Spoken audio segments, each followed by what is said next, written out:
तो स्वागत है दोस्तों आप सभी का मेरे YouTube चैनल पे। आज हम लोग बात करेंगे हिस्ट्री से रिलेटेड जीके और आज का टॉपिक सिंधु घाटी सभ्यता यानी इंडस वैली सिविलाइजेशन है। तो आज हम लोग इंडस वैली सिविलाइजेशन से जुड़े हुए सभी महत्वपूर्ण प्रश्न, जितने प्रश्न बनते हैं जो आपके आने वाले एग्जाम में, चाहे वो रेलवे का एग्ज़ाम हो या एसएससी का एग्ज़ाम हो, कोई भी एग्ज़ाम हो, वो सब में बहुत ही ज़्यादा इम्पॉर्टेंट होने वाले हैं। तो आज जितने भी ये प्रश्न हैं, आप अगर उनको जल्दी से जल्दी याद कर लेते हैं तो आपके आने वाले एग्जाम में सिंधु घाटी सभ्यता यानी इंडस वैली सिविलाइजेशन से जुड़े हुए जितने भी प्रश्न होंगे, आप सभी उन सब का आंसर कर पाएंगे। तो चलिए शुरू करते हैं। पहला है सिंधु घाटी सभ्यता। ठीक है, तो सिंधु घाटी सभ्यता से जुड़े हुए सभी महत्वपूर्ण प्रश्नों को आज चलिए हम लोग देखते हैं। तो पहला है, सिंधु सभ्यता की खोज राय बहादुर दयाराम साहनी ने 1921 ईस्वी में किया था। यानी सिंधु घाटी सभ्यता जो है, जिसकी खोज दयाराम साहनी जी ने किया है, उन्होंने किस सन में किया था? उन्होंने सिंधु घाटी सभ्यता की खोज 1921 ईस्वी में किया था। आगे हम लोग देखते हैं, सिंधु सभ्यता लगभग 13 लाख वर्ग किलोमीटर एरिया में फैला हुआ है। ठीक है,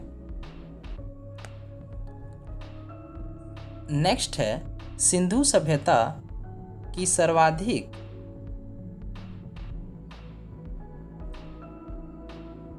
चलिए अब सही है। तो नेक्स्ट है सिंधु सभ्यता की सर्वाधिक पश्चिमी स्थल डास्क नदी के किनारे स्थित सूतका गैंडोर, जो कि बलूचिस्तान में है। यानी सिंधु सभ्यता का सर्वाधिक पश्चिमी, जो सिंधु सभ्यता का पश्चिमी भाग है पाकिस्तान की तरफ वाला, वो असली में डास्क नदी के किनारे है। कहाँ है वो? सूतका गैंडोर है। यानी सिंधु सभ्यता का सबसे पश्चिम की तरफ का जो नगर है, उस नगर का नाम है सूतका गैंडोर, जो आज कहाँ स्थित है? जो आज बलूचिस्तान में स्थित है। नेक्स्ट देखते हैं। नेक्स्ट है सिंधु सभ्यता का पूर्वी भाग हिंडन नदी के किनारे आलमगीरपुर, जो कि उत्तर प्रदेश में स्थित है। तो सिंधु सभ्यता का जो पूर्वी भाग है वो कहाँ पे है? हिंडन नदी के किनारे। और वो जो नगर का नाम है, सिंधु घाटी सभ्यता में जो नगर का नाम था वो था आलमगीरपुर, जो कि आज उत्तर प्रदेश में है। तो नेक्स्ट है सिंधु सभ्यता का उत्तरी भाग। उत्तरी भाग चिनाव नदी के तट पर है, जिसका नाम है मांडा। नगर का नाम मांडा है, जो कि जम्मू कश्मीर में स्थित है।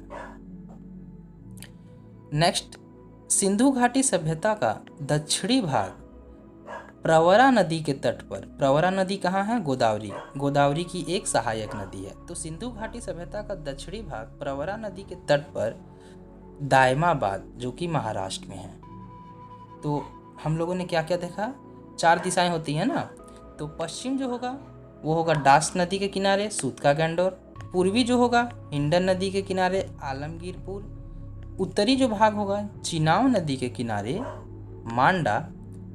दक्षिणी जो होगा वो होगा प्रवरा नदी यानी गोदावरी के किनारे दायमाबाद। ठीक है, अब हम लोग नेक्स्ट देखते हैं। नेक्स्ट क्वेश्चन क्या है? सिंधु घाटी सभ्यता में केवल 6 नगरों को ही बड़े नगरों की संज्ञा दी गई है। वो 6 नगर कौन सा है? पहला है मोहनजोदड़ो, दूसरा है हड़प्पा, तीसरा है गढ़वारियावाल, चौथा है धौलावीरा, पांचवा है राखीगढ़ी, छठा है कालीबंगन। तो सिंधु घाटी सभ्यता में 6 बड़े बड़े नगर थे। 6 बड़े नगर में मोहनजोदड़ो आता है, हड़प्पा, गढ़वारीवाला, धौलावीरा, राखीगढ़ी, कालीबंगा। ठीक है, तो नेक्स्ट क्वेश्चन क्या बनता है? नेक्स्ट है लोथल सूतकोतदा सिंधु सभ्यता का बंदरगाह था। लोथल और सूतकोतदा सिंधु सभ्यता के क्या थे? बंदरगाह थे। और नेक्स्ट क्वेश्चन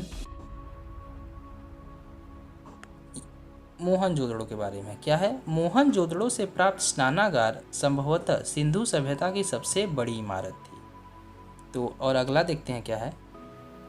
अगला है, क्वेश्चन बन सकता है कि सिंधु सभ्यता में जो मूर्ति मिली थी, सिंधु सभ्यता में एक नर्तकी की मूर्ति मिली थी, वो मूर्ति किसकी बनी थी? तो वो मूर्ति कांस्य यानी ब्रॉन्ज की बनी हुई थी। ठीक है। नेक्स्ट है, हड़प्पा सभ्यता के मोहरों पर सबसे अधिक एक सींग वाले पशु का चित्र मिलता है। इसके बाद है, सिंधु सभ्यता में मुख्य फसल गेहूं और जौ थी। क्या थी? गेहूं और जौ। उसके बाद क्या है, सिंधु सभ्यता में घरों के दरवाजे सड़क की ओर न खुलकर पीछे की ओर खुलते थे। केवल लोथल नगर के घरों के दरवाजे मुख्य सड़क की ओर खुलते थे और बाकी जो घर थे वो सब सड़क की तरफ नहीं खुलते थे। वो सब कहाँ खुलते थे? वो सब पीछे की ओर खुलते थे। लोथल एक ऐसा जगह है जहाँ पे घर जो मुख्य सड़क है और घर के जो दरवाजे हैं वो आमने सामने होते थे। ऐसा क्यों होता था? क्योंकि लोथल एक बंदरगाह का एरिया था। तो बंदरगाह का एरिया होने के कारण वहाँ जो सड़कें थे वो दरवाजे उनके सड़कों पर खुलता था। ठीक है। नेक्स्ट है, तोलने की इकाई संभवतः 16 के अनुपात में थी। तो तोलने की इकाई संभवतः 16 के अनुपात थी। आजकल जो इकाई होती है वो होती है 1:2:5 के अनुपात में, लेकिन पहले 16 के अनुपात में हुआ करती थी। नेक्स्ट है, सिंधु सभ्यता में मातृ देवी की उपासना सर्वाधिक प्रचलित थी। तो किसकी उपासना सर्वाधिक प्रचलित थी? मातृ देवी की। उसके बाद क्या हो रहा है, सिंधु सभ्यता के लोग सूती और वस्त्रों का उपयोग करते थे। इसका हमें यानी जो पुरातत्व विभाग था उनको किस प्रकार से ये पता चलता है कि वो लोग सूती के वस्त्र का उपयोग करते थे? क्योंकि उन्हें सूती के कपड़े मिले हैं। तो इससे ये पता चलता है कि वो लोग कपास की खेती करते थे, कपास की। ठीक है। नेक्स्ट क्या है, हड़प्पा में शव को दफनाने जबकि मोहनजोदाड़ो में जलाने की प्रथा थी। तो हड़प्पा में शव को दफनाने की और मोहनजोदड़ो में शव को जलाने की प्रथा थी। हड़प्पा में जो शव मिले हैं वो वहाँ पे दफनाने का हम लोग को मिलता है और मोहनजोदड़ो में जो शव मिला था उसे जलाने की प्रथा का पता चलता है। लोथल और कालीबंगा जो थी वहाँ पे युग्म समाधियाँ मिलती हैं। युग्म, तो ये क्या है? नेक्स्ट क्वेश्चन क्या है, हड़प्पा में शव को दफनाने जबकि मोहनजोदड़ो में शव को जलाने की प्रथा थी। लोथल और कालीबंगा में युग्म समाधियाँ मिलती, यानी एक ही साथ दो शवों को या दो से अधिक शवों को दफनाने की प्रथा। नेक्स्ट है, जो कि हमारा आज का लास्ट है, माना जाता है सिंधु सभ्यता के विनाश का कारण बाढ़ था। तो सिंधु सभ्यता विनाश हो चुकी थी तो उसका मुख्य कारण बाढ़ को माना जाता है। ठीक है। और हम लोग अब देखेंगे सिंधु सभ्यता के प्रमुख स्थल और उनके बारे में। तो जो हड़प्पा है वो रावी नदी के तट पर है और उनकी खोज किसने की थी? दयाराम साहनी और माधव स्वरूप वस्त्र। मेनली दयाराम साहनी ही हम लोग को जानना है, बस यही क्वेश्चन पूछा जाता है, और वर्ष 1921 में बस। और दूसरा है मोहनजोदड़ो। मोहनजोदड़ो कौन सी नदी के किनारे था? वो था सिंधु नदी के किनारे। और खोज किसने की थी? राखल दास बनर्जी जी ने। और किस वर्ष में? 1922 ईस्वी में, जो कि पाकिस्तान के सिंध प्रांत का लरकाना जिला था। और हड़प्पा कौन सा जिला में था? पाकिस्तान का मोंटगोमरी जिला। ठीक है। नेक्स्ट है चंदहुदड़ो भी सिंधु नदी के किनारे था। गोपाल मजूमदार ने किया था। 1931 ईस्वी में इसकी खोज उन्होंने की थी। तो चंदहुदड़ो का सन नहीं पूछता है, बस ये पूछता है कि किसने खोज की थी, कौन सी नदी किनारे था, बस। और बाकी आप सब देख ही सकते हैं, कालीबंगा घंगर नदी किनारे, और खोजा था बीबी लाल बीके थापर ने। कोट दीजी सिंधु नदी किनारे फजल अहमद जी ने खोजा था। रंगपुर मादर नदी किनारे रंगनाथ राव। रोपड़ सतलज यज्ञदत्त शर्मा। लोथल भोगवा रंगनाथ शर्मा। आलमगीरपुर हिंडन नदी यज्ञदत्त शर्मा। सुत का गैंडोर दाश्क नदी के किनारे। ऑर्जल स्टाइल जॉर्ज डल्स। 11वां है बनमाली रंगोई नदी के किनारे रविंद्र सिंह बिष्ट। धौलावीरा ये नदी किनारे पता नहीं चला है, इसके किनारे हो सकता है कोई नदी ना हो। और इसकी खोज रविंद्र सिंह बिष्ट जी ने किया था।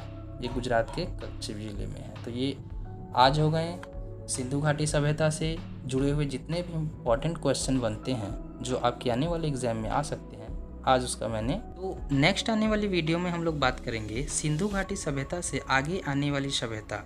तो सिंधु घाटी सभ्यता के ख़त्म होते ही कई सालों बाद एक नई सभ्यता आई जो थी वैदिक सभ्यता। तो वैदिक सभ्यता से जुड़े हुए प्रश्नों के बारे में डिस्कस करेंगे।